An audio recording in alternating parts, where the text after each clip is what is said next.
তাহলে আমরা গত ক্লাসে দেখেছিলাম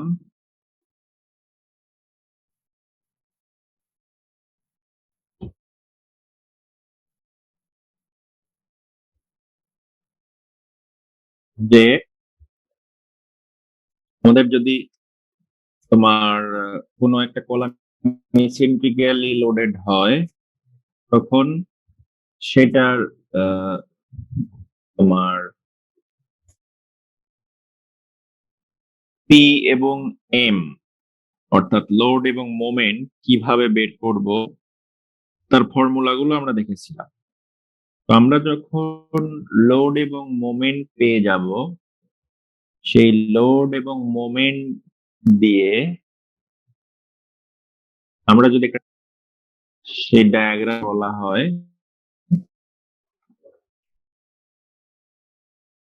স্ট্রেংথ ইন্টারেকশন ডায়াগ্রাম।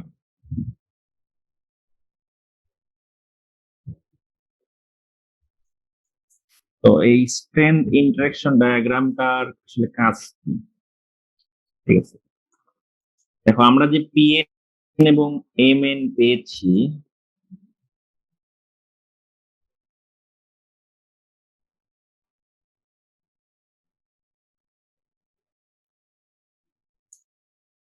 হলো পিএন হলো এম পেয়েছি একটা তোমার নির্দিষ্ট ইসেন্ট্রিসিটির জন্য পিএন এবং এমএন।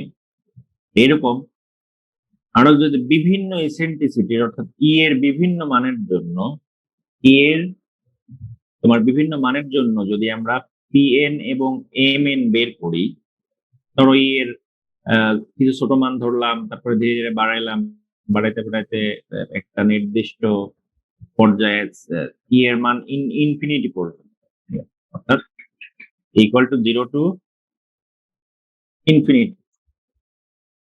0 থেকে ইনফিনিটি পর্যন্ত যদি আমরা প্রত্যেকটা মানের জন্য পিএন এবং এমএন বের করি, তাহলে আমরা এরকম একটা এবং সেগুলোকে যদি প্লট করি এরকম হরিজন্টাল অ্যাক্সিসে এমএন মোমেন্ট এবং ভার্টিক্যাল অ্যাক্সিসে লোড, এটাকে যদি প্লট করি তাহলে মোটামুটি আমরা এইরকম একটা ডায়াগ্রাম পাবো।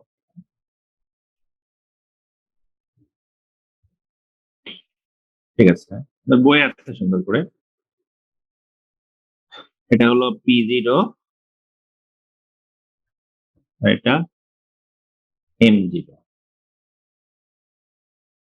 আর এটা হলো সর্বোচ্চ মোমেন্ট। এটাকে বলা হয় ব্যালেন্স ফেইলর, অর্থাৎ এখানে E ইকুয়াল টু ইবি। ঠিক আছে, এবং এই ব্যালেন্স ফেইলর কন্ডিশনে আমার ইএস ইকুয়াল টু তোমার UI epsilon S equal to epsilon Y, আর হলো ইসি ইউ ইকুয়াল টু 0.003। অর্থাৎ যখন তোমার কনক্রিটের স্ট্রেইন 0.003 হবে এবং স্টিলের স্ট্রেইন ইউআই এর সমান হবে, তখন আমাদের ব্যালেন্স ফেইলর ঘটবে। ঠিক আছে, এবং ব্যালেন্স ফেইলরে আমাদের মোমেন্টের মান হবে সর্বোচ্চ, এবং যেই মোমেন্ট বা যেই লোডের জন্য মোমেন্ট এবং লোডের জন্য আমাদের ফেইলরটা এই কন্ডিশন গুলো স্যাটিসফাই করে, সেই পয়েন্টে আমরা যে ই পাই, ইসেন্ট্রিসিটি পাই, সেটাকেই বলা হয় তোমার ইবি, অর্থাৎ ইসেন্ট্রিসিটি এট ব্যালেন্স ফেইলর।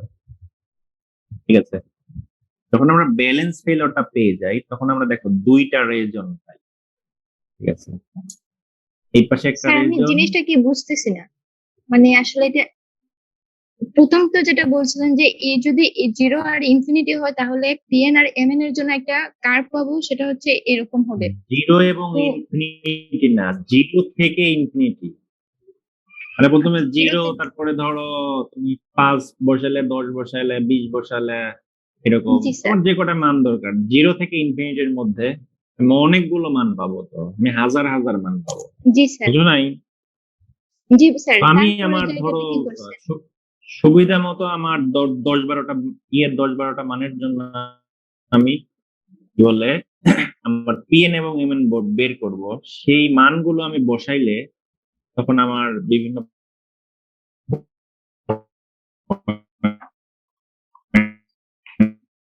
পাবো।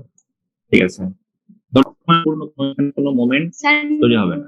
তার মানে কি E0 মানে হচ্ছে এটা হলো আমার কলাম, কলাম মানে ডিসকাস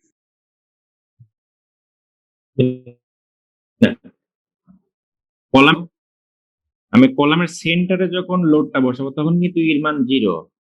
তাহলে সেন্টারে লোড বসালে তখন কি আমার কোনো মোমেন্ট তৈরি হবে এর মধ্যে? কোনো মোমেন্ট না স্যার। তৈরি হবে না। হ্যাঁ, তখন আমার দেখো মোমেন্ট 0, অর্থাৎ তখন আমি P0, অর্থাৎ আমি সর্বোচ্চ পিটা পাবো। ঠিক আছে, এরপর যখন ধীরে ধীরে আমি বাড়াবো তখন আমার পি এর মানটা একটু কমবে আর এম এর মান আসা শুরু করবে। ঠিক আছে, এরকম বাড়াতে বাড়াতে বাড়াতে বাড়াতে বাড়াতে বাড়াতে একটা পর্যায়ে গিয়ে আমি এমন একটা এর মান চুজ করব যে এর জন্য আমি ম্যাক্সিমাম মোমেন্ট পাবো আর তার করেসপন্ডিং একটা লোড পাবো। ঠিক আছে, সেই পয়েন্টটা হলো এই পয়েন্টে আমাদের যে বের হবে সেই টা হলো ব্যালেন্স ফেলরের আর এই কন্ডিশনটা কখন পাবো?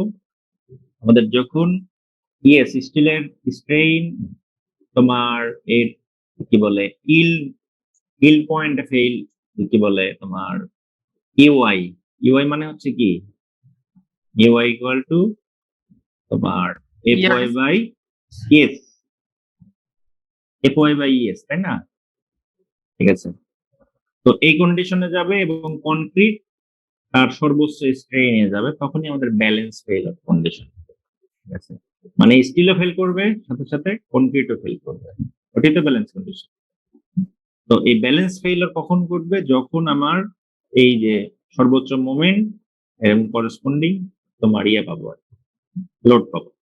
এরপর যদি আরো বাড়াই আমি এর মান, তখন আবার দেখা যাবে কি আমার মোমেন্ট কমতে থাকতেছে, সাথে লোডও কমতে থাকতেছে, কমতে কমতে একটা পর্যায়ে এই বিন্দুতে যখন আমি আসবো তখন এর মান ইনফিনিটি। ঠিক আছে, এর মান যখন ইনফিনিটি বসাবো তখন আমার মোমেন্টের মানটা এটা আসবে। তো এটা আসলে তোমার বাস্তবে তো আর সম্ভব না, এটা একটা ইমাজিনারি। ঠিক আছে, তো যখন এর মান ইনফিনিটি হবে তখন আর আমার লোড কিছুই পাবো না, সম্পূর্ণটাই তখন মোমেন্টে চলে আসবে। ঠিক আছে, তো এই হলো আমাদের ডায়াগ্রাম। এখানে দেখো দুইটা অংশ পাচ্ছি, একটা হলো এই যে ব্যালেন্স ফেইলরের উপরে, একটা হলো নিচে। অর্থাৎ এই রেজনে যদি আমাদের আসে, এই রেজনের যে কোনো লোড এবং মোমেন্টে, এই রিজনের যে কোনো লোড এবং মোমেন্টের জন্য আমাদের এই যে কলামটা ফেইল হবে হলো কম্প্রেশন ফেইল। ঠিক আছে, অর্থাৎ এটা হলো তোমার কম্প্রেশন ফেইলর রেঞ্জ। ঠিক আছে, অর্থাৎ এই পয়েন্টে যদি তুমি এই পয়েন্ট বরাবর যে মোমেন্ট এবং তোমার লোড, ঠিক আছে, এর জন্য করসপন্ডিং যে পাবো, সেই জন্য ইসেন্ট্রিসিটি পাবো, সেই ইসেন্ট্রিসিটির জন্য আমার কলামটা কম্প্রেশনে ফেল করবে। এখানে যে কোনো বিন্দুতেই তুমি এই বিন্দু যদি নাও, এই বিন্দু নাও, এই বিন্দু বরাবর আমার যে মোমেন্ট, এই বিন্দু বরাবর যে লোড, এই লোড এবং মোমেন্টের জন্য আমি করসপন্ডিং যে পাবো, সেই এর জন্য ইসেন্ট্রিসিটির জন্য আমাদের কলামটা যখন ফেল করবে সেটা কম্প্রেশনে ফেল করবে। এরপরে ব্যালেন্স ফেইলরের পরে যদি তুমি ইসেন্ট্রিসিটি আরো বাড়াও, অর্থাৎ লোডটাকে আরো দূরে তুমি প্রয়োগ করো, তখন আর কম্প্রেশন ফেইলর থাকবে না, তখন হয়ে যাবে টেনশন ফেইলর। অর্থাৎ এই রিজনের মধ্যে যে কোনো তোমার মোমেন্ট এবং লোড, এই রিজনের মধ্যে যে ইসেন্ট্রিসিটি গুলো থাকবে, সেই ইসেন্ট্রিসিটিতে তুমি যদি লোড বসাও তাহলে তোমার টেনশন ফেইলর হবে।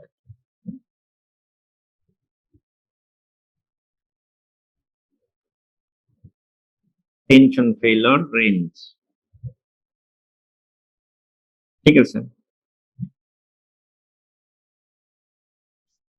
তাহলে এই রেঞ্জ গুলো আমি কিভাবে বের করবো? এই রেঞ্জ গুলো আমি পাবো কোত্থেকে?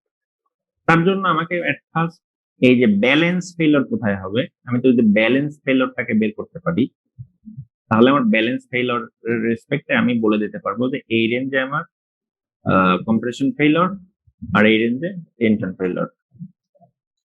তো এই জন্য আমাদের এখানে ইন্টারেকশন ডায়াগ্রাম যদি আমরা বের করতে পারি, তাহলে আমরা কি ধরনের ফেইলর চাই এবং তার করেসপন্ডিং ই আমাদের কত আসবে সেগুলো আমরা খুব সহজেই বের করতে পারবো। ঠিক আছে? বা আমাদের যদি ইসেন্ট্রিসিটি জানা থাকে, তাহলে সেই ইসেন্ট্রিসিটি থেকে আমাদের তোমার লোড কত আসবে, মোমেন্ট কত আসবে, সেগুলো আমরা খুব সহজেই বের করতে পারবো। ঠিক আছে? এবং এই interaction, column interaction diagram use করে আমাদের তোমার ইসেন্ট্রিক কলাম যেগুলো, সেগুলো মেইনলি ডিজাইন করা হয়। ঠিক আছে? তো তোমাদের বইয়ে এই কলাম ইন্টারেকশন ডায়াগ্রামের চার্ট আছে, সেই চার্ট গুলো ব্যবহার করেই আমরা সামনে আমাদের ইয়েগুলো ইউজ করবো। এরকম আমি তোমাদের একটু বের করে দেখাই দিই, সুবিধা হবে। দেখো তোমাদের বইয়ের শেষে অ্যাপেন্ডিক্স 5-এ এই যে মনে করো যে চার্ট, ঠিক আছে,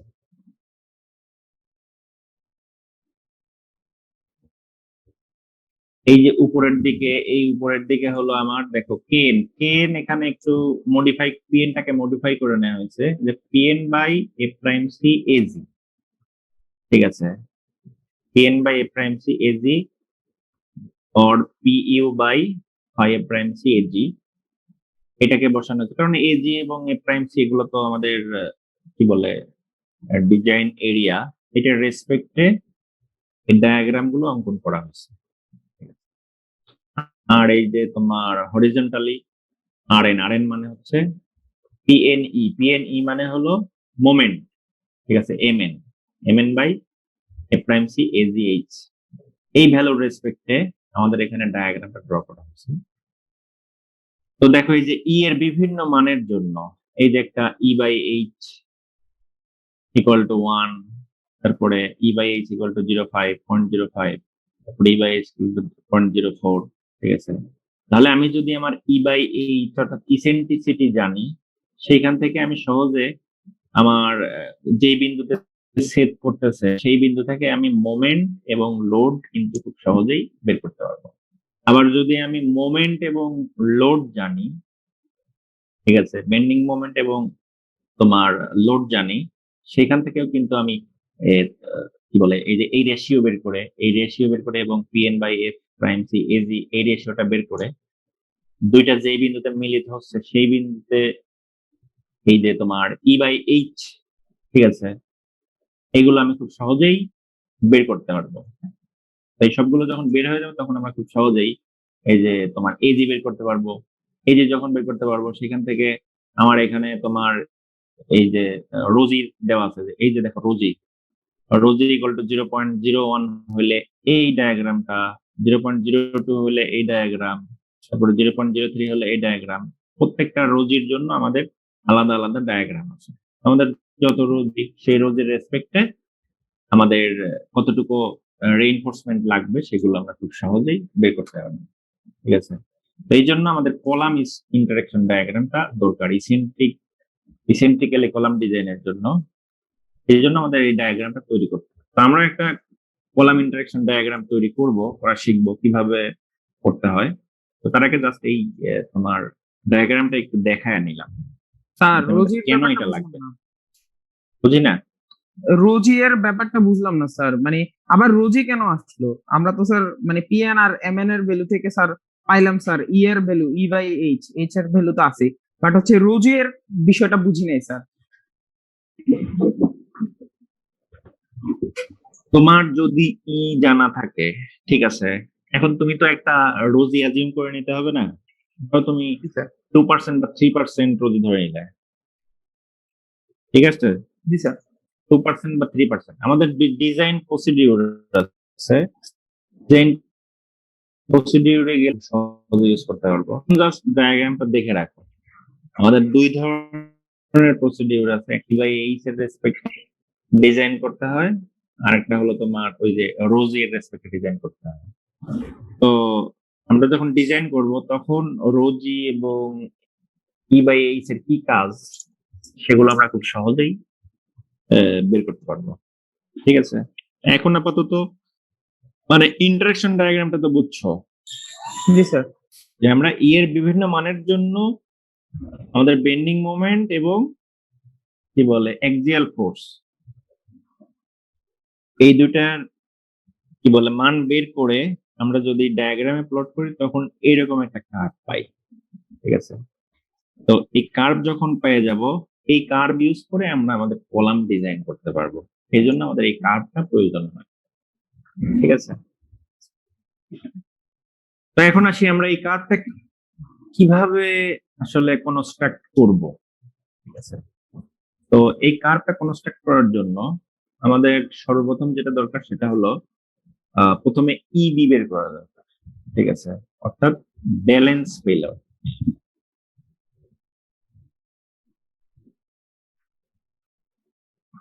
ব্যালেন্স ফেলার কন্ডিশন। ঠিক আছে, তো ব্যালেন্স ফেলার কন্ডিশনে আমরা কন্ডিশনটা কি, যে যখন তোমার কি বলে ব্যালেন্স ফেলার ঘটবে, ঠিক আছে, তখন আমাদের ইউ এর মান হবে হলো 0.003 আর ইএস এর মান হবে হলো এফ ওয়াই বাই তোমার ইএস বাই ইউআই, যাই লাগবে। ঠিক আছে, অর্থাৎ কনক্রিট তার ইল্ড স্ট্রেইনে সরি তোর সর্বোচ্চ স্ট্রেইনে পৌঁছে যাবে, ফেইলর স্ট্রেইনে পৌঁছে যাবে, আবার স্টিলও তার ইল্ড স্ট্রেইনে পৌঁছে যাবে। ঠিক আছে, তখন আমাদের ব্যালেন্স ফেলার, অর্থাৎ কনক্রিটও ফেল করবে, স্টিলও ফেল করবে, দুটোই ফেল করবে। ঠিক আছে, তো এটার জন্য যদি আমরা ডায়াগ্রাম অঙ্কন করি, স্ট্রেইন ডায়াগ্রাম, তাহলে দেখা যাবে যে আমরা এইরকম একটা ডায়াগ্রাম পাবো, যার এটা হলো ইউ 0.003 আর এই বরাবর তোমার স্টিল আছে, তাই না, কম্প্রেশন স্টিল। এটাকে ধরলাম ই এস প্রাইম, আর তোমার এই বরাবর হলো আমার টেনশন স্টিল, তাই না। তাহলে এইটুকু আমি ধরলাম ইএস। ঠিক আছে, আর এইখান থেকে এই পর্যন্ত হলো আমার নিউট্রাল অ্যাক্সিসের ডিসটেন্স কম্প্রেশন ফাইবার থেকে সি, এখান থেকে এই পর্যন্ত হলো আমার ডি, আর এইটুকু কি ডি প্রাইম, তাই না, এটা আমরা আগেই দেখেছিলাম। এখান থেকে এইটুকু, অর্থাৎ কম্প্রেশন ফাইবার থেকে কম্প্রেশন স্টিলের ডিসটেন্স ডি প্রাইম। ঠিক আছে, তো এই অবস্থা যদি হয় তাহলে দেখো এখান থেকে আমরা একটা তোমার সমীকরণ ডেভেলপ করতে পারি না, সেটা হলো আমি ধরে নিলাম যে এইটা এখান থেকে এই পর্যন্ত যখন সি এর মান যখন এখানে, তখন ব্যালেন্স ফেলার ঘটবে। যখন আমার নিউট্রাল অ্যাক্সিসটা এখানে অবস্থান করবে তখন ব্যালেন্স ফেলার ঘটবে। তাহলে সি ইকুয়াল টু আমি লিখতে পারি না সিবি, তো ব্যালেন্স ফেলার কন্ডিশনে সি ইকুয়াল টু সিবি, মানে ব্যালেন্স এই কন্ডিশনে আমার নিউট্রাল অ্যাক্সিসের অবস্থানটাই হবে হলো ব্যালেন্স ফেলার কন্ডিশনে নিউট্রাল অ্যাক্সিসের অবস্থান। ঠিক আছে, তাহলে এখান থেকে দেখো আমরা খুব সহজেই তোমার এই একটা ত্রিভুজ আর এই একটা ত্রিভুজ, এই দুইটা ত্রিভুজ আমাদের সিমিলার ট্রায়াঙ্গেল না, এটা অ্যাঙ্গেলটা আর এটা অ্যাঙ্গেলটা, তাহলে সিমিলার ট্রায়াঙ্গেল থেকে আমরা কি লিখতে পারি যে সিবি বাই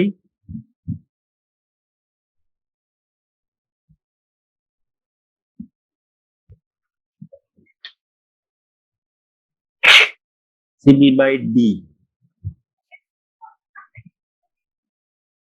এই যে সিবি বাই ডি, অর্থাৎ এইটা ভাগ এখান থেকে এই পর্যন্ত, মানে কি এটার এই লেন প্লাস এখান থেকে এই পর্যন্ত ডি ইকুয়াল টু, তাই না? ডি ইকুয়াল টু এই সিবি প্লাস এখান থেকে এই পর্যন্ত ডিস্টেন্স। তাহলে আমি পুরাটার সাপেক্ষে কিন্তু নিলাম, তাহলে এটা সমান সমান লিখতে পারি না যে তোমার ই ইউ ভাগ ইউ প্লাস ইএস।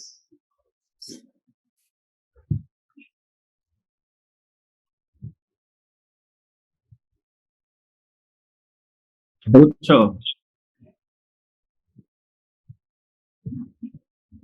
তাহলে স্যার সেখান ডান থেকে কিন্তু পাশটা আমি কিভাবে করছেন বুঝ নাই।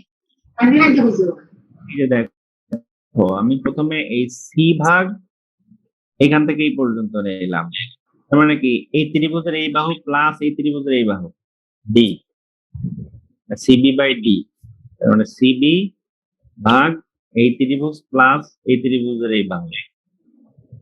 আমার স্বাভাবিকভাবেই এই বাহু ভাগ এই বাহু প্লাস এই বাহু হবে, আমি ওই কাজটাই করছি আর কি।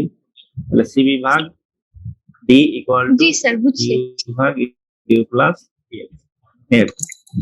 তাহলে এখান থেকে আমরা দেখো সিবি খুব সহজে বের করতে পারবো। তাহলে CB equal to D into U ভাগ ইউ প্লাস ইএস, মানে হলো ইউআই আর কি, মানে এফ ওয়াই বাই ইএস। তাহলে দেখো এখানে আমি ইউ সমান সমান 0.003 জানি, এটার মান জানি, এটার মান আমার দেওয়া থাকবে। তাহলে সেখান থেকে আমি যদি আমার এই টেনশন রেইনফোর্সমেন্টের ডেপথ জানি, এটাও জানা থাকবে। আমার যখন কোনো একটা ক্রস সেকশন দেওয়া থাকবে তখন এটা বলে দেওয়া থাকবে, অথবা যদি আমাদের সাইজ বলে দেওয়া থাকে কলামের, তাহলে সেখান থেকে আমরা ডি বের করে নিতে পারবো। তখন এই মানগুলো বসিয়ে কিন্তু আমি সরাসরি সিবি এর মান, মানে ব্যালেন্স ফেলার কন্ডিশনে আমার নিউট্রাল অ্যাক্সিস এর লোকেশনটা আমি খুব সহজেই এই ফর্মুলা দিয়ে বের করে ফেলতে পারি। এটা আমি জাস্ট দেখালাম যে যাতে তোমরা খুব সহজেই মানে সূত্র ভুলে গেলেও বের করতে পারো, এই সূত্র মুখস্থ রাখলেও চলবে। এটা এখান থেকে বের করতে হবে এরকম ইয়া নাই, তুমি যদি মুখস্থ রাখতে পারো কোনো সমস্যা নেই। ঠিক আছে, এই গেল হলো আমাদের ব্যালেন্স ফেইলার কন্ডিশনে, আমাদের ব্যালেন্স ফেইলার কন্ডিশনে ডেপথ অফ নিউট্রাল অ্যাক্সিস এর ডেপথটা আমরা কিভাবে পাবো। তাহলে সিবি যদি পেয়ে যাই আর আমাদের যদি এ প্রাইম সি জানা থাকে, এ প্রাইম সি এর উপর ভিত্তি করে আমরা বিটা ওয়ান তো খুব সহজেই বের করতে পারবো, তাই না? বিটা ওয়ান ওই যে আমাদের এটার উপর নির্ভর করে আমরা চার্ট থেকে পেয়ে যাব। তাহলে সেখান থেকে কিন্তু আমি এ বিও পেয়ে যাব, মানে ব্যালেন্স ফেইলিওরের ডেপথ অফ স্ট্রেস ব্লকটা, অর্থাৎ এখান থেকে এই পর্যন্ত আমাদের যে স্ট্রেস ব্লকটা এ, এটা কিন্তু পেয়ে যাবো। এটা কি বিটা ওয়ান সি, এটা আমরা ফর্মুলা জানি। বিটা ওয়ান গুণ দিলে আমি ডেপথ অফ স্ট্রেস ব্লক পেয়ে যাবো। তো যখন ডেপথ অফ স্ট্রেস ব্লক পেয়ে যাব তখন কিন্তু আমি খুব সহজেই আমার এম এন এবং এম বি এবং পিবি বের করতে পারবো, ওই যে আমার ওই আগের ফর্মুলা দিয়ে। ঠিক আছে, আমরা যে প্রথম যে ফর্মুলাটা শিখছিলাম পিএন এবং এমএন বের করা। স্যার এখানে এ আর বিটা ওয়ানটা কি? বিটা ওয়ান কি তুমি বললো, এতদিন পরে এসে বিটা ওয়ান এর কথা জিজ্ঞেস করতেছো। স্যার এটা তো একটা কোএফিসিয়েন্ট, কিন্তু এখানে কিসের কোএফিসিয়েন্ট হিসেবে এটা ইউজ করতেছে বুঝতেছি না। এখানে যেই কোএফিসিয়েন্ট হিসেবে ইউজ হতো এখানে সেই কোএফিসিয়েন্ট হিসেবে ইউজ হবে, বুঝো নাই? মানে নিউট্রাল অ্যাক্সিস, তোমার এই যে ডেপথ অফ নিউট্রাল অ্যাক্সিস এর সাথে বিটা ওয়ান গুণ দিলেই আমি এই যে ডেপথ অফ স্ট্রেস ব্লক পাবো। ডেপথ অফ স্ট্রেস ব্লক মানে হলো এই যে আমার কতটুকু জায়গা জুড়ে আমার কম্প্রেশনটা কাজ করবে। স্যার আমরা এই আগের calculation ম্যাথটাতে দেখে যখন করছিলাম যে একটা ভুলে গেছো? ইকুইভ্যালেন্ট একটা ফিগার ক্রিয়েট করছিলাম, তারপর ওই যে সি এর থেকে আমাদের এর ভ্যালুটা আসতো, মানে যখন আমরা এটা রেক্টেঙ্গুলার নিয়ে নিতাম, তো এটা এখানে কিভাবে এটা আসলো আমি এটা বুঝতেছি না স্যার। হ্যাঁ, তোমার কথা আমি বুঝি নাই। এই যে এখানে খেয়াল করো, আমি চিত্র আঁকাইলাম না, এই যে এই ডেপথ, ঠিক আছে, এটা হলো stress block, depth of stress block এ যেটা, ঠিক আছে, ও আচ্ছা স্যার, জি স্যার। এই এই ওখানে এই এই পাবো আমি যখন আমার ডেপথ অফ নিউট্রাল অ্যাক্সিস, অর্থাৎ এই যে সি এর মানটা পেয়ে যাব, এই সি এর সাথে বিটা 1 মাল্টিপ্লাই করলে আমি এই এ পাবো। জি স্যার। ঠিক আছে, এখানে জন্য আমার সি কিন্তু ভ্যারি,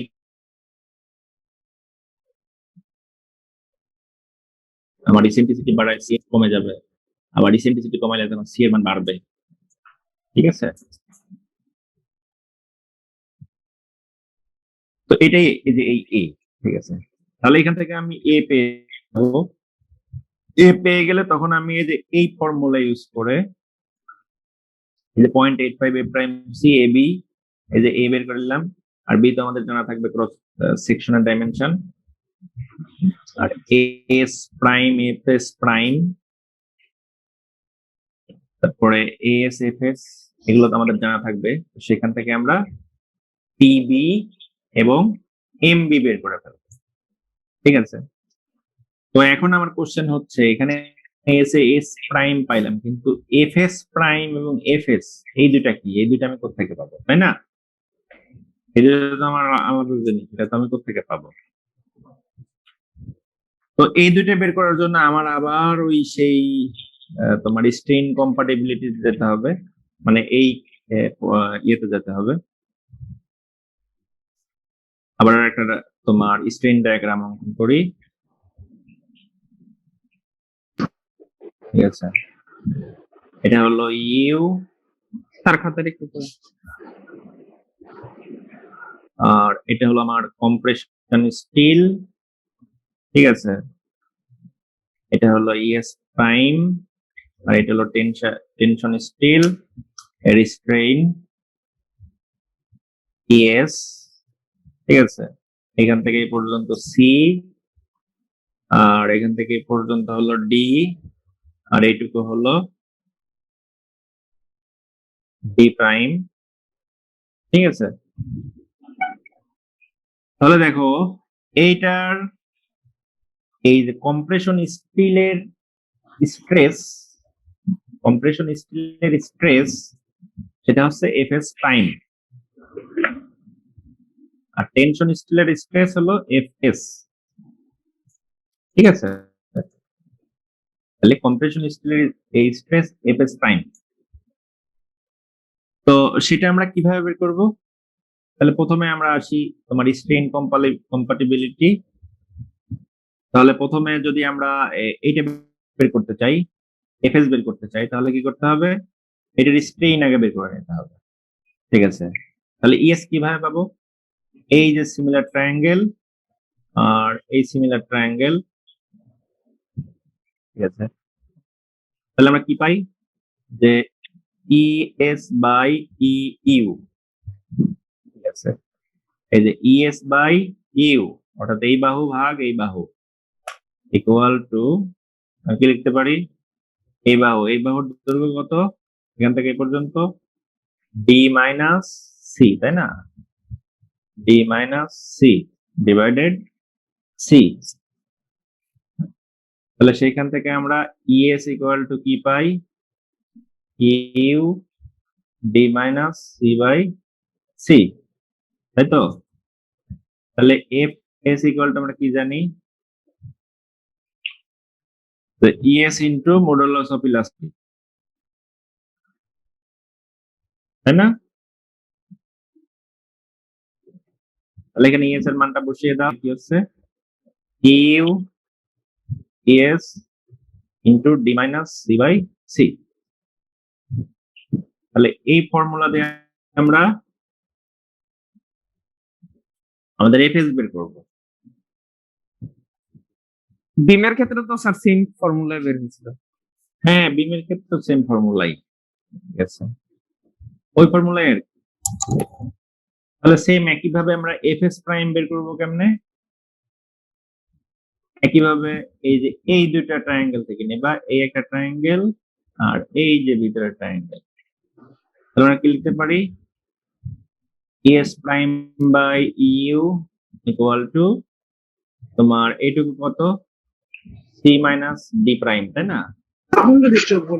এই যে এইটুকু এখান থেকে এই পর্যন্ত টোটাল হলো C থেকে D প্রাইম বাদ দিলে তাহলে C minus D prime divided total কত C, তাহলে সেইখান থেকে ES প্রাইম ইকুয়াল টু আমরা পাচ্ছি EU into C minus D prime by C, তাহলে FS প্রাইম আমরা পাবো হলো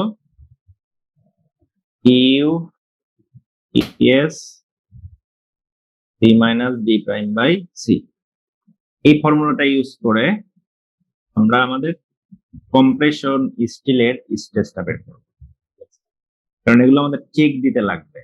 আমাদের এখানে দেখতে হবে যে আমাদের এখানে এই কম্প্রেশন স্টিলে কি পরিমাণ স্ট্রেস ডেভেলপ হচ্ছে এজ ওয়েল এজ টেনশন স্টিলে কি পরিমাণ স্ট্রেস ডেভেলপ হচ্ছে, ঠিক আছে?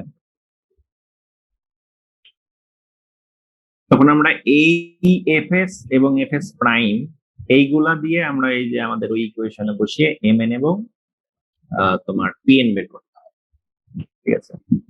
তো এই মোটামুটি আমাদের একটা ইন্টারেকশন ডায়াগ্রাম বের করার জন্য তোমার এই ফর্মুলা গুলো লাগবে, ঠিক আছে? এই জন্য একটু দেখায় দিলাম কিভাবে ফর্মুলা গুলো আসছে। তাহলে এইটা মুখস্থ রাখবা, এইটা মুখস্থ রাখবা, এটা মুখস্থ রাখবা, ঠিক আছে? এই কয়েকটা আমাদের লাগবে, এরপর আমরা বাকিগুলো ধীরে ধীরে বের করতে পারবো। এখন দেখো তোমাদের বইয়ে এক্সাম্পল 8.1 এখানে একটা কলাম দেওয়া আছে,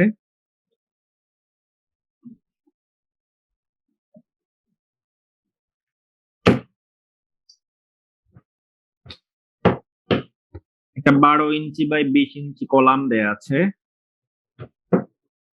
is reinforced with 4 number 9 bars shown in figure F prime C 4000 psi and Fy 60 k. Determine the load PB, moment MB আর কি বলে ব্যালেন্স কন্ডিশনে EB ফর ব্যালেন্স ফেইলিওর। তার মানে আমাকে এখানে কি কি দেওয়া আছে দেখো, এই একটা তোমার কলাম দেওয়া আছে, যে কলামে 4টা বার ব্যবহার করা হয়েছে, একটা দুইটা তিনটা চারটা 9 নাম্বার বার। তো যেহেতু এটা সিমেট্রিক সেকশন তাহলে এমনি তোমার সেন্ট্রয়েড স্বাভাবিকভাবে কি হবে মাঝখান দিয়ে যাবে, তাই না? ঠিক আছে, এটা হলো সেন্ট্রয়েড। তো এই বরাবর হলো 20 ফিট 20 ইঞ্চি আর এই বরাবর তোমার 12 ইঞ্চি, ঠিক আছে? আর এদের যে তোমার রোডের সেন্টার পর্যন্ত 2.5 ইঞ্চ, এই পাশে রোডের সেন্টার পর্যন্ত ডিসটেন্স 2.5 ইঞ্চ, ডি প্রাইম আর কি, ঠিক আছে? আর এটা হলো এস আর এই বরাবর হলো এস প্রাইম, ঠিক আছে? তো এটার জন্য যদি আমি স্ট্রেইন ডায়াগ্রাম ড্র করি তাহলে এরকম একটা ডায়াগ্রাম পাবো। স্যার ম্যাথটা কি বইয়ে আছে আমাদের? হ্যাঁ বইয়ে আছে 0.003। স্যার খুঁজে পাচ্ছি না তো sir. 8.1 example 8.1 column strength interaction diagram sir এটা? হ্যাঁ হ্যাঁ কলাম ইন্টারেকশন ডায়াগ্রামের পরেই যে ম্যাথটা। জি স্যার। তাহলে এই বরাবর হলো আমার স্টিল, কম্প্রেশন স্টিল, এটা হলো ইএস প্রাইম, আর এই বরাবর টেনশন স্টিল, এটা হলো ইএস। বইয়ে আছে, আমি আর বেশি লিখে দিচ্ছি না, জাস্ট তোমার এখান থেকে আমি এখানে ধরে নিলাম সি, ঠিক আছে, আর এখান থেকে এই পর্যন্ত ডি। ডি কত হবে? টোটাল 20, 20 থেকে আড়াই বাদ দিলে 17.5, ঠিক আছে। আর এইটুকু তো আমার 2.5 ডি প্রাইম, ঠিক আছে। তাহলে দেখো এখান থেকে আমি নিউট্রাল অ্যাক্সিস এর মান খুব সহজেই পেতে পারি। আমার এখানে দেয়া আছে হলো A prime C equal to 4000 psi আর এফ ওয়াই 60 psi, ঠিক আছে। আর ইএস আমরা জানি ওটা তো স্টিলের জন্য constant 29 into 10 to the power, sorry যদি কেএসআই নেই তাহলে 29 ইনটু 10 টু দি পাওয়ার 3, তাই না?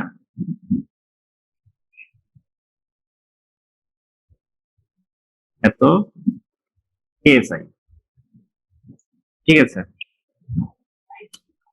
তাহলে প্রথমে আমরা ব্যালেন্স তোমার ফেইলার কন্ডিশনে সিটা বের করব, সিবি বের করব, সিবি এর রেসপেক্টে ইবি বের করব এবং এবি বের করব। তারপরে আমরা এফএস প্রাইম, এফএস এগুলো বের করার পরে ফাইনালি আমরা পিবি এবং এমবি বের করব, ঠিক আছে। তাহলে প্রথমে আমরা ইওয়াইটা বের করে নেই। ইওয়াই ইকুয়াল টু কি? FY by ES.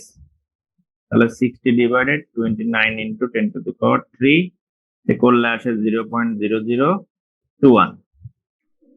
Are you সমান সমান তো আমাদের জানা 0.003, এটা কনস্ট্যান্ট, সর্বোচ্চ ম্যাক্সিমাম কনক্রিটের স্ট্রেইন। তাহলে সেখান থেকে আমরা সিবি বের করতে পারবো না? সিবি ইকুয়াল টু এই যে U ES into U by U plus UI, সব মানে দেখো জানা আছে। এটা হলো 0.003, ইএস এর মান জানা আছে 29 into 10 to the power 3 into হলো এর ভ্যালু তো স্যার ডি ইনটু, ও সরি ডি, হ্যাঁ এটা এফএস এর ভ্যালু লিখে ফেলছি। এফএস এর ভ্যালু লিখে ফেলছি, জি স্যার। ঠিক আছে। হ্যাঁ, CB equal to D into U by U plus UI, ঠিক আছে। তাহলে ডি কত? 17.5 ইনটু 0.003 ডিভাইডেড 0.003 প্লাস 0.0021। তো এখান থেকে দেখো মানগুলো যদি বসিয়ে দেই তাহলে আমাদের আসতেছে 10.3 ইঞ্চ, অর্থাৎ সিবি ইকুয়াল টু 10.3। তাহলে সিবি পেয়ে গেছে, এখান থেকে এবি পাবো না, সরি তোমার ওই stress block, depth of stress block আমাদের যেহেতু A prime C equal to 4000 psi, তাহলে বিটা ওয়ান কত? এখানে 0.85। যদি 5000 হয় তখন 0.80, 6000 হলে 0.75, এগুলো আমরা জানি, তাই না? যে 1000 এর জন্য 0.05 করে কমে, ঠিক আছে। তাহলে বিটা ওয়ান 0.85, তাহলে সেখান থেকে এ ইকুয়াল টু কত পাবো? Beta one C. তাহলে বিটা ওয়ান 0.85 ইন্টু সি এর মান হলো 10, তো সেখান থেকে আমার আসতেছে 8.76 ইঞ্চ। তাহলে আমি এ পেয়ে গেছি, ঠিক আছে। এখন আমার দরকার এফএস এবং এফএস প্রাইম। তো যেহেতু ব্যালেন্স ফেইলরে তোমার for balance failure condition, balance failure কন্ডিশনে আমাদের এফ সমান সমান এফ ওয়াই, হ্যাঁ ঠিক আছে। তাহলে ইকুয়াল টু 60 গ্রেড, এটার কোনো সমস্যা নাই। ব্যালেন্স ফেইলর মানে কি? তোমার কোন স্টিল আমার ইল্ড হবে, তার মানে স্টিল তার ইল্ড স্ট্রেন্থে পৌঁছে যাবে। সো এখানে আর এফএস আলাদা করে বের করার দরকার নেই, ঠিক আছে। এটা সরাসরি লিখতে পারবা FS equal two FY equal to 60 আছে। শুধু আমার কম্প্রেশন, এই যে এই কম্প্রেশন রড যেটা, সেইটাতেও ইল্ড হবে কিনা সেটা আমাদের দেখতে হবে। বা এই কম্প্রেশন স্টিলে কি পরিমাণ স্ট্রেস ডেভেলপ হচ্ছে ব্যালেন্স ফেলার কন্ডিশনে, সেটা আমাদেরকে চেক দিতে হবে। ঠিক আছে, তো আমরা দেখি কি অবস্থা। তাহলে F S prime equal to আমরা জানি U S CB minus D prime by তোমার সিবি। ঠিক আছে, তাহলে এখান থেকে 0.003 into ES 29 into 10⁻³ into CB এর মান হচ্ছে 10.3 মাইনাস 2.5 ডিভাইডেড 10.3। তো এখান থেকে ক্যালকুলেট করলে আমার দেখা যায় 65.9 কেএসআই, যেটা আমার এফও এর চেয়ে বড়। আমরা এফও কত দেয়া আছে 60 না, কিন্তু আমার কম্প্রেশন স্টিল যেটা আছে সেটা কি হচ্ছে, সেটাতেও আমার 65.9 কেএসআই ডেভেলপ হচ্ছে। কিন্তু 65.9 কেএসআই কি হতে পারবে? হতে পারবে না, কারণ 60 তে গেলেই তো ইল্ড পয়েন্টে চলে যাবে। 60 বেশি তো আর ক্যারি করতে পারবে না। তার মানে এখানে FS prime equal two 5.9 KSI, sorry তোমার 60 কেএসআই নিতে হবে। ঠিক আছে, কারণ এর চেয়ে বেশি তো আমি ব্যবহার করতে পারবো না, আমার রডের স্ট্রেংথ এর চেয়ে বেশি নাই, কারণ 60 গেলে সে ইল্ড হয়ে যাবে, এর চেয়ে বেশি তো আসতেই পারবে না। সো যদি আমাদের ক্যালকুলেশন করে দেখি যে আমার বেশি চলে আসছে, তাহলে আমাদের 60 নিতে হবে। আর 60 যদি কম হয় তখন যেটা আসবে সেটাই আমাদের নিতে হবে। ঠিক আছে, এটা বুঝতে পারছো? স্যার একবার বলবেন। ধরো আমার একটা স্টিল 60 কেএসআই ক্যারি করতে পারে, তো তুমি যদি এখানে তোমার 70 কেএসআই দাও, তাহলে কি সে নিতে পারবে? স্যার বা ওর মধ্যে কি 70 কেএসআই তৈরি হওয়া সম্ভব? না স্যার, আর আগেই তো ফেইলরে চলে যাবে, তো ওইখানে তো তুমি ওই 70 কেএসআই ইউজ করতে পারবে না। ঠিক আছে, তো ম্যাক্সিমাম তুমি 60 কেএসআই ইউজ করতে পারবা, এর বেশি ইউজ করতে পারবা না। তো আমার ক্যালকুলেশন করে দেখলাম এখানে 65.9 কেএসআই ডেভেলপ হচ্ছে। আসলে তো 60.5 কেএসআই পর্যন্ত যেতেই পারবে না। 65.9 কেএসআই মানেই হলো 60 কেএসআই। ঠিক আছে, এর যত বেশি আসুক সবই 60 কেএসআই। ঠিক আছে, কিন্তু যদি নিচে হয়, ধরো তোমার এখানে আসলো তোমার 50 কেএসআই, তাহলে তো এখানে ডেভেলপ হচ্ছে 50 কেএসআই, এর চেয়ে বেশি তো আর এখানে ডেভেলপ তোমার ওই লোডে ব্যালেন্স লোডে তো আর এর চেয়ে বেশি আসবে না। ঠিক আছে, তো তখন আমাকে এইটা নিয়েই কাজ করতে হবে, কারণ এখানে ডেভেলপ হচ্ছেই 50 কেএসআই, এখানে আবার 60 কেএসআই ইউজ করতে পারবে না। ঠিক আছে, তার মানে যদি তোমার আমাদের স্টিলের স্ট্রেংথের যে কম আসে, তাহলে সেই কমটা নিয়েই কাজ করব, আর যদি বেশি আসে তাহলে আমরা ওই এফওআই নিয়েই কাজ করব।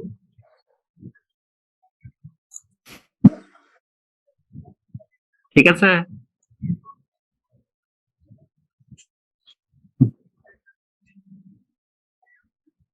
এটা বুঝছো তো? স্যার এখানে তো মানে আপনি যেটা বললেন আর কি, যে যদি বেশি আসে তাহলে আমাদের যেটা দেয়া আছে মানে 60 কে আসে নিয়ে কাজ করুন।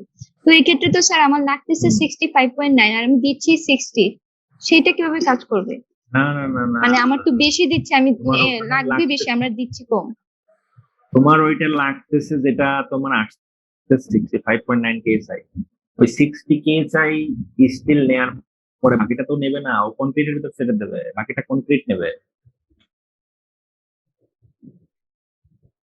বুঝতে পারছো? জি স্যার। আর স্যার আমার আরেকটা এই যে প্রশ্ন হচ্ছে, অতিরিক্ত কি বলে 5.9 কেএসআই আসতেছে না, জি স্যার। এটা তো ওর সাথে কনক্রিট আছে, কনক্রিটে ট্রান্সফার করে দেবে, ও নেবে না, ওই 60 পর্যন্তই নেবে, ওর বেশি নিতে পারবে না। আচ্ছা স্যার, জি স্যার বুঝছি। আর স্যার আরেকটা ঠিক কোয়েশ্চেন হচ্ছে, আছে, আগে যেটা লিখছেন যে সি ইকুয়াল টু সিবি, তো যেহেতু আমাদের কলমটা হচ্ছে সিমেট্রিক্যাল, তো সেই হিসেবে তো আমাদের সিটা আসে 10, কিন্তু আমরা যখন সিবি ক্যালকুলেশন করছি তখন তো 10.3 আসতেছে। না এখানে নিউট্রাল অ্যাক্সিস আর হলো তোমার কি বলে সেন্ট্রয়েড, দুটো কিন্তু এক জিনিস না। নিউট্রাল অ্যাক্সিস আর সেন্ট্রয়েড এক জিনিস না, এটা তো আর পেছ লাগাই ফেলো না। তুমি যেটা বলছো জি সেন্ট্রয়েড, সেন্ট্রয়েড হলো তোমার তোমার 10 ইঞ্চি, আর জি স্যার। নিউট্রাল অ্যাক্সিস মিন্স এই জায়গায় স্ট্রেন জিরো হবে, স্ট্রেন থাকবে না। এর এই পাশে হলো তোমার কনক্রিটের স্ট্রেন, আর এই পাশে হলো তোমার টেনসাইল স্ট্রেন। ঠিক আছে, এই পাশে হলো কম্প্রেশন জোনের আচ্ছা জি স্ট্রেন, স্যার, আর জি এই স্যার পাশে এখন টেনশন বুঝছি। জোনের স্ট্রেন। আমি দুইটা প্যাচ তো লাগাই দিছিলাম। নিউট্রাল অ্যাক্সিস আর হলো সেন্ট্রয়েড দুটো এক জিনিস না। সেন্ট্রয়েড তো জি স্যার। তোমার ওই day হবে। ঠিক আছে, আমরা যখন মোমেন্ট নির্ণয় করব তখন সেন্ট্রয়েডের সাপেক্ষে মোমেন্ট নির্ণয় করব।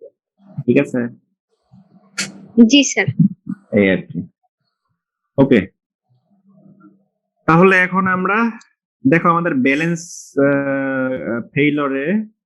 ব্যালেন্স ফেইলর কন্ডিশনে মোমেন্ট এবং তোমার ফোর্স বের করার কন্ডিশন যেগুলো দরকার, প্যারামিটার দরকার, সেগুলো আমরা বের করে ফেলছি। এখন যদি আমি ফোর্স ডায়াগ্রামটা আঁকাই তাহলে দেখো কি পাই।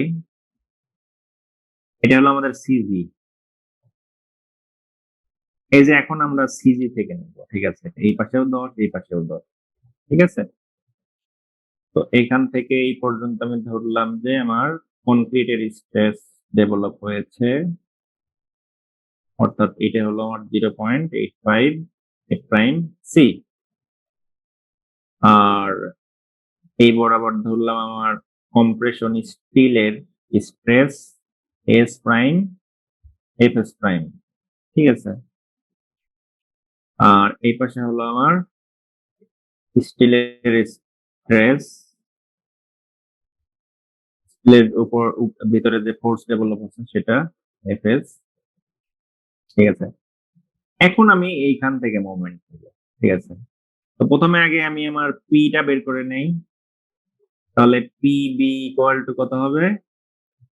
0.85 F prime C A B, তাই না, plus S prime F S prime minus S F S. এটাই তো ইকুয়েশন ছিল, তাই না? মানগুলো বসিয়ে দাও। 0.85 ইন্টু এফ প্রাইম সি তোমার কি পেই নাও, তাহলে 4 KSI এ হলো আমরা বের করে নিয়েছি কত, 8.76 ইন্টু বি। বি আমাদের ওই ডাইমেনশন মানে 12 প্লাস এস প্রাইম কম্প্রেশন জন্য আমার দেখো দুইটা স্টিল আছে, দুইটা 9 নাম্বার, তার মানে 2 ইঞ্চি স্কোয়ার, অর্থাৎ S prime equal to 2 inch square. S o আমাদের কত, সেম 2 ইঞ্চি সেম। ঠিক আছে, তাহলে সেখান থেকে 2 into F S prime 60 minus 2 into F S o 60। তাহলে এই দুটো ক্যান্সেল, আমাদের পরিমাণ যেটা সেটাই। তো এটা ক্যালকুলেশন করলে কত আসে দেখো তো।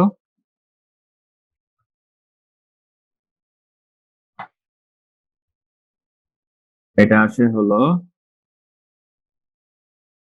30 357। 57, তাই না? জি স্যার, 357, 0.408। হ্যাঁ ওই 357 ধরে নিলাম। ঠিক আছে, অর্থাৎ এটা হলো আমার ব্যালেন্স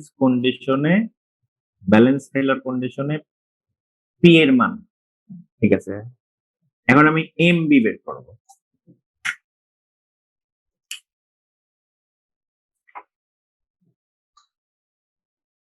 তাহলে এম বি, ওই যে ব্যালেন্স মোমেন্ট অ্যাবাউট সেন্ট্রয়েডের সাপেক্ষে মোমেন্ট নাও। তাহলে এম বি ইকুয়াল টু তোমার এই যে 0.85 prime C AB into H by 2 minus A by 2 plus S prime Fs prime into H by 2 minus D prime plus S Fs into D minus H by 2 minus মনে হয় sir, minus FS D minus H by two. minus G sir. ধরো minus হবে কেন? সবই তো clockwise movement, plus minus না। মোমেন্টের তো moment এই যে সেন্ট্রয়েড, এই সেন্ট্রয়েডের সাপেক্ষে আমার সবগুলো ফোর্সের মোমেন্ট, এইটাও অ্যান্টি ক্লকওয়াইজ মোমেন্ট, এটাও অ্যান্টি ক্লকওয়াইজ মোমেন্ট, এটাও অ্যান্টি ক্লকওয়াইজ মোমেন্ট, সবগুলো প্লাস। মাইনাস হলো এই যে পিবি এর ক্ষেত্রে, ঠিক আছে? বইয়ে কি মাইনাস দেওয়া আছে নাকি? জি স্যার, একটাতে মাইনাস দিয়ে দিচ্ছে। মাইনাস দেওয়া স্যার। আবার লোডের ক্ষেত্রে তারা মাইনাসটা দেয় না স্যার, তারা উল্টা করে ফেলছে। ব্যালেন্স ফেলার কন্ডিশনে এর লোডেও দিছে। না, ব্যালেন্স ফেলার কন্ডিশনে তো আমার কাছে লোডে দেওয়া নাই। কথা না, ব্যালেন্স ফেলার কন্ডিশনে তো মাইনাস আসার কথা না, কারণ ব্যালেন্স ফেলার কন্ডিশনে তো তোমার অবশ্যই আচ্ছা এই স্যার, যে প্লাসই দিছে, প্রথমে মাইনাস দিছে, পরে ক্যালকুলেশনের সময় স্যার প্লাস দিয়ে করছে।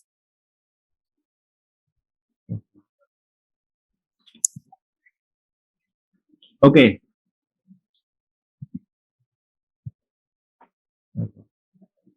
তাহলে সব মানগুলো বসিয়ে দাও, বসিয়ে দিলে আমি যেটা পাবো, আমি আর লিখলাম না, এখানে আসতেছে তোমার 317 ফিট, ঠিক আছে? তাহলে দেখো আমি ব্যালেন্স ফেইলার কন্ডিশনের যে ইয়েটা পেয়ে গেছি, ঠিক আছে? এখন আমার কম্প্রেশন জোনের কিছু মোমেন্ট আর পি বের করতে হবে, আর টেনশন জোনের কিছু বের করতে হবে। আমরা আমাদের ইন্টারঅ্যাকশন ডায়াগ্রামের এই যে দেখো এই পয়েন্টটা পেয়ে গেছি, ঠিক আছে? অর্থাৎ এই বরাবর মোমেন্ট আমাদের 317 আর লোড আসছে হলো 357, ঠিক আছে? অর্থাৎ আমি এই পয়েন্টটা পেয়ে গেছি। এখন এই রিজনে একটা পয়েন্ট বের করব আর এই রিজনে একটা পয়েন্ট বের করব, তাহলে আমি ডায়াগ্রামটা খুব সহজে অঙ্কন করতে পারবো, ঠিক আছে?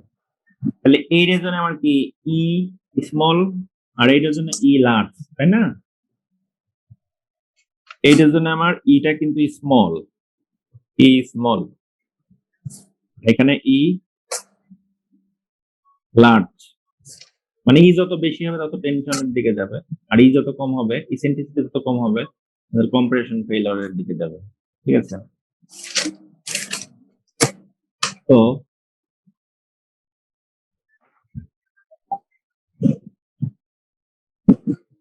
স্যার আমরা ইবিটা বের করব না? হ্যাঁ, ইবি বের করবো। তাহলে আমরা দেখো এমবি এবং পিবি পেয়ে গেছে, এখান থেকে আমরা করেসপন্ডিং ইবি কিন্তু সহজে পেয়ে যাবো।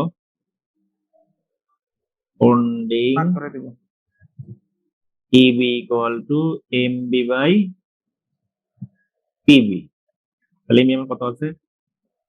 তোমার কি ফিটে আছে তো এখানে ইঞ্চি বানায় নাও, তাহলে 317 ইন্টু 12 ডিভাইডেড 357, তাহলে সেখান থেকে আমার আসতেছে হলো 10.66 ইঞ্চ। অর্থাৎ আমি যদি এই কি বলে সেন্ট্রয়েড থেকে 10.66 ফিট দূরে লোড বসাই, তাহলে আমার ফেইলিউরটা ব্যালেন্স ফেইলিউর হবে। অর্থাৎ তোমার কম্প্রেশন টেনশনের মাঝখানে ব্যালেন্স ফেইলিউর, অর্থাৎ তোমার কনক্রিটেও ফেল করবে, স্টিলেও ফেল করবে, ঠিক আছে? এখন আমরা আসি যে আমাদের কম্প্রেশন ফেইলিউর, প্রথমে আসি টেনশন ফেইলিউরের জন্য, ঠিক আছে? বি নাম্বারে আছে ফর টেনশন ফেইলিউর, ঠিক আছে? টেনশন ফেইলিউরের জন্য আমাদের স্বাভাবিকভাবে টেনশন ফেইলিউর হবে যখন তোমার সিটা তোমার সিবি এর চেয়ে ছোট হবে, ঠিক আছে? অর্থাৎ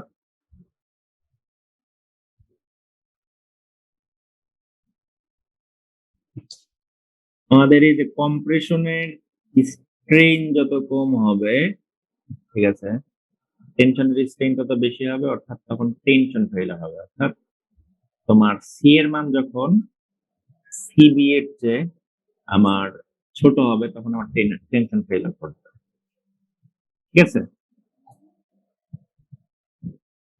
তাহলে সুতরাং আমার ওই সিবি যেটা ধরছিলাম, সিবি কত আসছিল, তোমার সিবি আসছিল হলো 10.3 ইঞ্চ। তার মানে আমাকে সি এর চেয়ে নিচের কোনো একটা ভ্যালু ধরতে হবে, ঠিক আছে।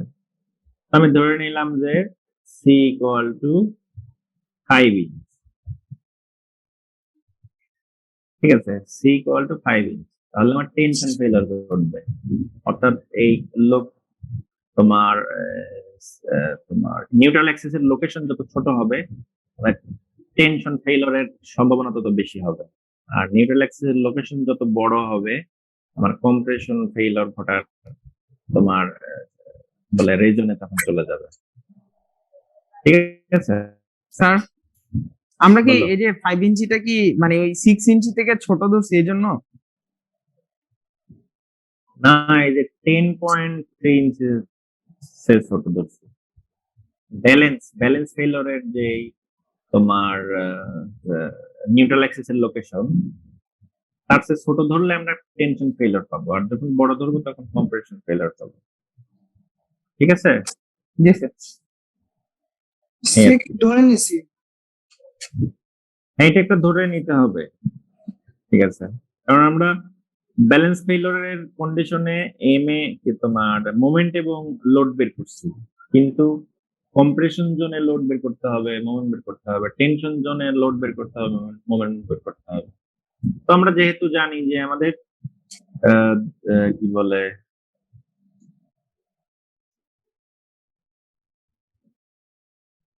তোমার এই সি এর লোকেশনের উপর ভিত্তি করে আমাদের টেনশন কম্প্রেশন ফেইলরটা নির্ধারিত হবে।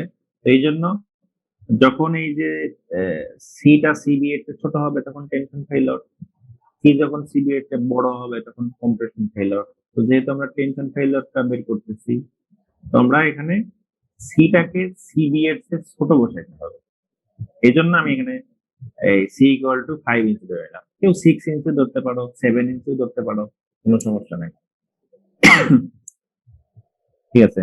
কিন্তু আমাকে সিবি এর চেয়ে একটা ছোট ভ্যালু চুজ করতে হবে, আর একটা বের করতে হবে হলো সি, তোমার সিবি এর চেয়ে বড় ভ্যালু নিয়ে, তখন আমরা কম্প্রেশন ফেইলর পাবো, ঠিক আছে। কেউ আরো বেশি ভ্যালু বের করতে পারো, ধরো 5 ইঞ্চি নিলা, 3 ইঞ্চি নিলে একটা, আবার তোমার 7 ইঞ্চিতে একটা বের করলা, তাহলে অনেকগুলো তুমি পয়েন্ট পাবা, অনেকগুলো পয়েন্ট পাইলে আমার ডায়াগ্রামটা স্মুথ হবে, ঠিক আছে। জি স্যার। ওকে, তাহলে যেহেতু টেনশন ফেইলর মানেই হচ্ছে আমার টেনশন স্টিলটা ইল ডিস্টেন্সে চলে যাবে। তার মানে টেনশন ফেইলরের জন্য এফএস ইকুয়াল টু এফওয়াই, ঠিক আছে।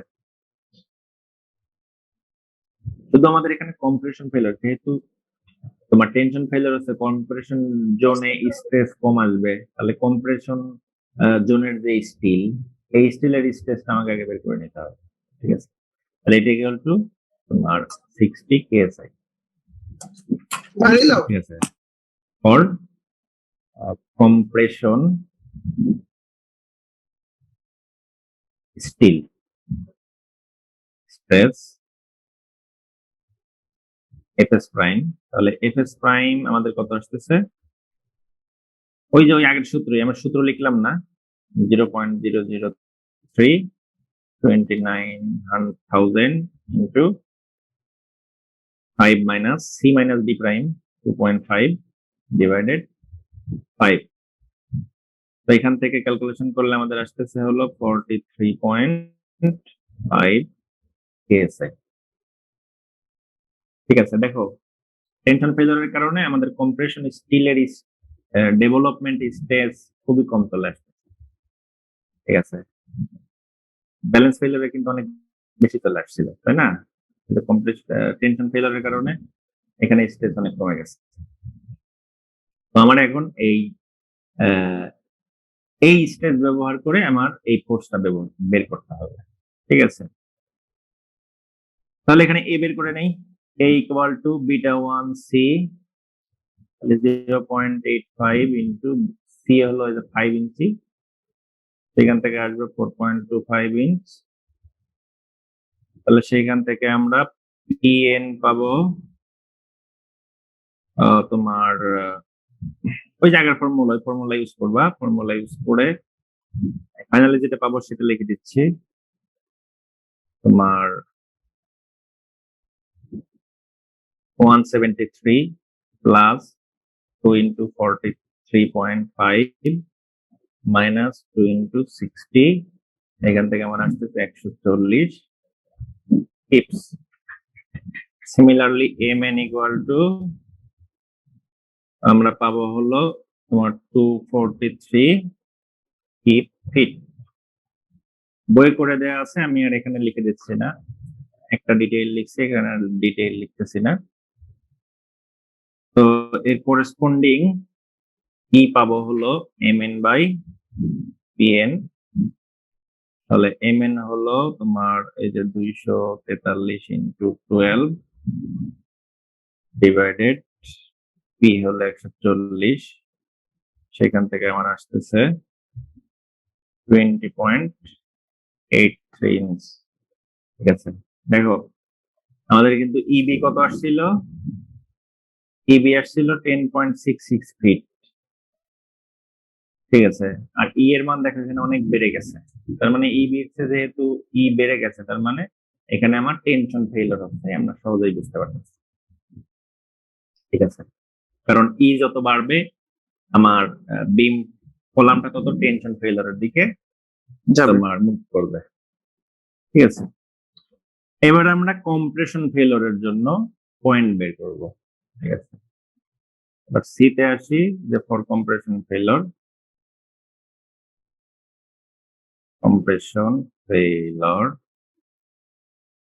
তো কম্প্রেশন ফেইলিওর যখন হবে তখন কিন্তু আবার টেনশন জোনে তো আমাদের স্ট্রেস কম আসবে, তখন ওই টেনসাইল স্ট্রেসে কিন্তু আবার ফুল স্ট্রেস ডেভেলপ হবে না, ঠিক আছে? তো সেটা আমরা দেখি। তো আমরা একটা চুজ করি যে for tension failure, sorry compression failure, CB এর চেয়ে বড় হবে, তাহলে চুজ সি ইকুয়াল টু আমার সিবি ছিল হলো 10.3, আমি এখানে ধরো একটু বেশি করে ধরি, 18 ইঞ্চ ধরে নিলাম, ঠিক আছে? Equal to 18 inch. আর করেসপন্ডিং এ কত, A equal to beta 1 C, তাহলে বিটা 1 সি করলে আমার কত আসে, 0.85 ইন্টু 18, এটার ভ্যালু আসে কত, 16.3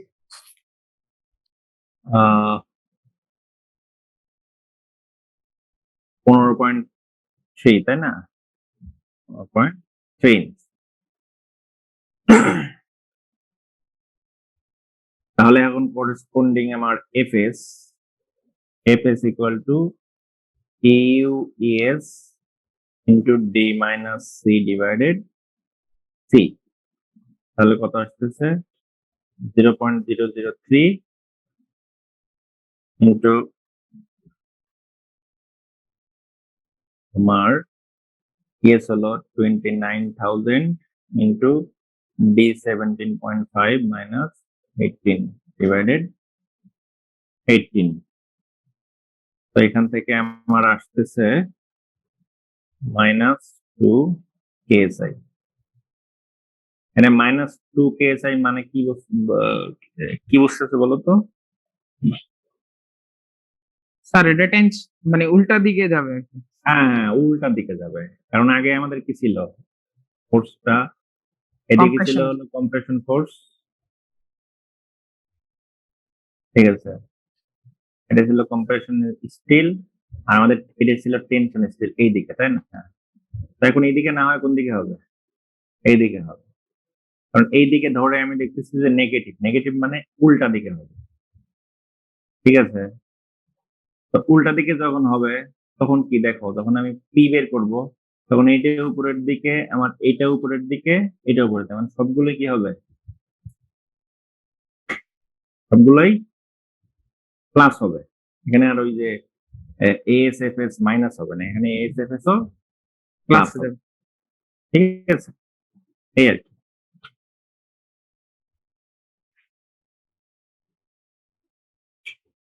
তো একইভাবে আমরা আমাদের এফ এস প্রাইম বের করব, ঠিক আছে? F S prime U ES C minus D prime divided C.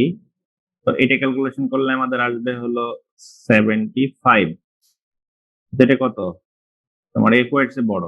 So এটা আমার কি হবে, 60 কেএসআই ইউজ করতে হবে, ঠিক আছে? এখানে আমার 60 কেএসআই ইউজ করতে হবে, এখন 75 পর্যন্ত ছিল দিতে পারবে না, বাকিটা তো কনক্রিট নেবে, ঠিক আছে? তো এখান থেকে আমি পিএন বের করব যে 0.85 A prime C A B plus A prime C S prime plus F S S, সবগুলোই প্লাস। তো এখান থেকে মান বসাইলে আমার আসবে হলো 748 kips. Corresponding moment M N equal to, আমার ক্যালকুলেশন করলে এম এন এর ক্ষেত্রে কিন্তু আবার ওই দুইটা মাইনাস হয়ে যাবে, কারণ ওইটা ক্লকওয়াইজ মোমেন্ট দেবে, ঠিক আছে? এগুলো হলো এই বরাবর আর এইটাও এই বরাবর, তাহলে সেন্টার থেকে যদি মোমেন্ট নাও এগুলো দেবে এন্টি ক্লকওয়াইজ আর এটা দেবে কি ক্লকওয়াইজ। ক্লকওয়াইজ। সো এটার জন্য আমার কিন্তু মাইনাস হবে। তো একইভাবে ওটা ক্যালকুলেশন করলে আমার ফাইনালি যেটা পাবো সেটা হলো 195। তোমরা ক্যালকুলেশন করো, ঠিক আছে?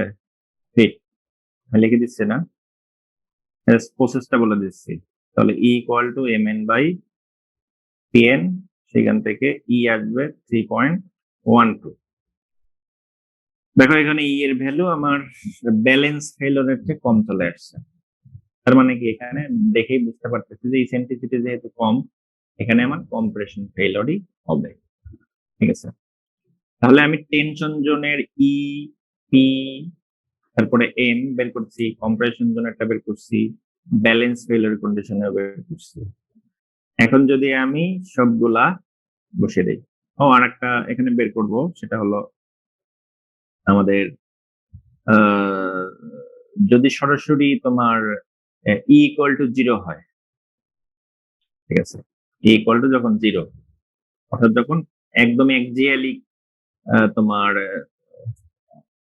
কনসেন্ট্রিক্যালি লোডেড হবে, যখন একদম ই এর মান 0 মানেই তো তোমার লোডটা একদম মিড পয়েন্টে হবে, সেন্ট্রয়েডে হবে এই পয়েন্টে। সেই ক্ষেত্রে আমার লোড কত আসে, এটা তোমার তোমার PN equal to 0.85 A prime C AC, ওই যে আগের যে আমাদের কনসেন্ট্রিক্যালি কলামের যে ফর্মুলা সেটা, ঠিক আছে? তোমার AC plus F Y S T. তো এইখান থেকে সব মান টান বসাইলে আমরা যেটা পাবো সেটা হলো 0.85। Sir F prime C AG হবে না? গ্রোস এরিয়া তো ছিল এটা, কনক্রিট এরিয়া না স্যার? না, এজি মাইনাস এএসটি হবে। তো এখানে তোমার ওই আমরা যেহেতু ইন্টারাকশন ডায়াগ্রাম অঙ্কন করবো, এই জন্য আমাদের একদম অ্যাকুরেট ভ্যালু দরকার নাই, তোমরা এটাও করতে পারো, ঠিক আছে? যে 0.85 F prime C AG minus minus ST AST plus F Y ST, তোমরা ইউজ করতে পারো, ঠিক আছে? তো ভেরিয়েশন খুবই কম আছে, দেখো তোমার এইটা বের করলে আসে তোমার 1042 কিপস, ঠিক আছে? আর যদি সরাসরি তুমি তোমার এই কনক্রিট স্লেট এরিয়া বাদ না দিয়ে করো, তাহলে এখানে ভ্যালু আছে তোমার 1056, ঠিক আছে? তো আমাদের যেহেতু ইন্টারাকশন ডায়াগ্রাম অঙ্কন করতেছে, এখানে তোমার একটু ভেরিয়েশন আসলে কোনো সমস্যা নাই, 1% এর মতো ভেরিয়েশন আসে, ঠিক আছে?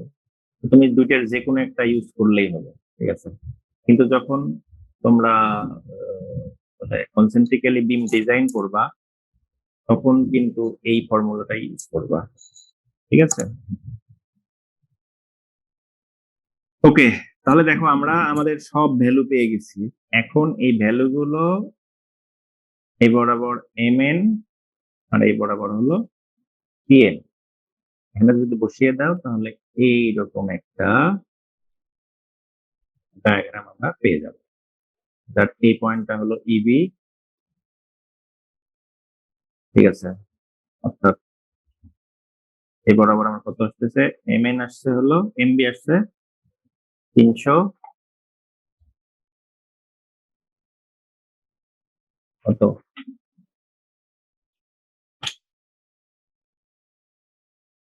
317 স্যার, 317, আর পিবি 357। PB আসছে হলো 357। 57। তুমি একটা সুইটেবল স্কেলে ধরে, ঠিক আছে, এখানে 200, 400, 600, তারপরে 800, ঠিক আছে, তারপরে 1000, এইভাবে সিলেক্ট করার পরে সব মানগুলো বসিয়ে দিলা, বসাইলে তখন মানে যদি এই মানগুলো তুমি এতে বসা গ্রাফে প্লট করো তখন এরকম একটা ডায়াগ্রাম পেয়ে যাবে। এরকম ডায়াগ্রাম পেয়ে গেলে এখন ই এর যে কোনো মানের জন্য আমরা আমাদের এই যে পিএন এমএন পাবো, আবার এখানের যে কোনো পয়েন্টের জন্য আমি খুব সহজেই আমার ই এর ভ্যালু বের করে ফেলতে পারবো, ঠিক আছে? তো এই ডায়াগ্রাম থেকে আমরা আমাদের কলাম ডিজাইন করতে পারবো। তো এই হলো আমাদের তোমার মোটামুটি কলাম ইন্টারেকশন ডায়াগ্রাম। তো এই কলাম ইন্টারেকশন ডায়াগ্রামটা তোমরা একটু ভালো করে করবা, ঠিক আছে? পরীক্ষাতে হয়তো এটা থাকতে পারে।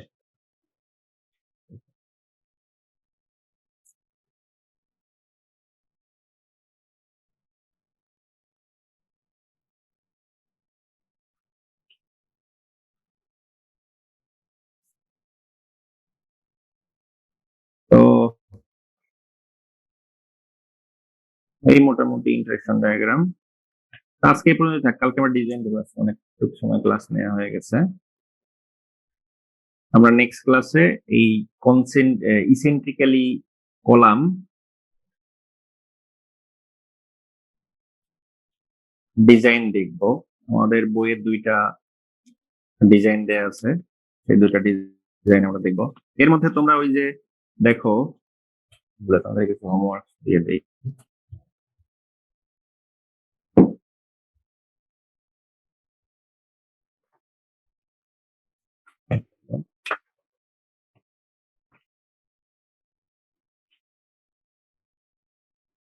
এই যে এই প্রবলেমটা একটু দেখো, 8.2, ঠিক আছে?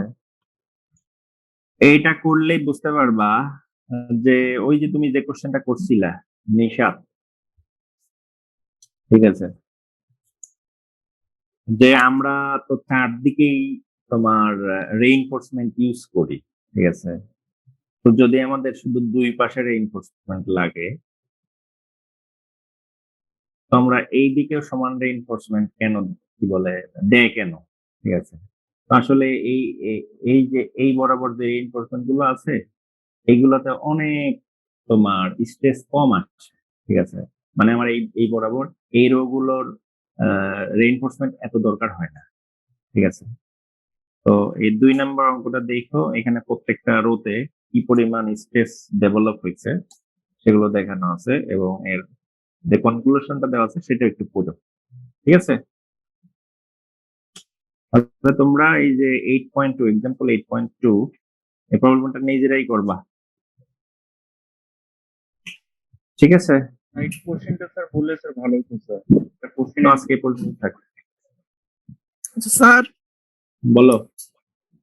স্যার বিমের ক্ষেত্রে যে আমরা দেখছিলাম যে ডাব্লিউ রেইনফোর্সমেন্ট ইউজ হয় সময়, মানে যে সময় কনক্রিট ফিল করে এই সময় ডাব্লিউ রেইনফোর্সমেন্ট ইউজ হয়, কিন্তু হ্যাঁ। কলমের ক্ষেত্রে কি এটা সব সময় ওই যে আপনি দেখলাম কম্প্রেশনের ক্ষেত্রে সব সময় স্টিলটা ইউজ করতেছে,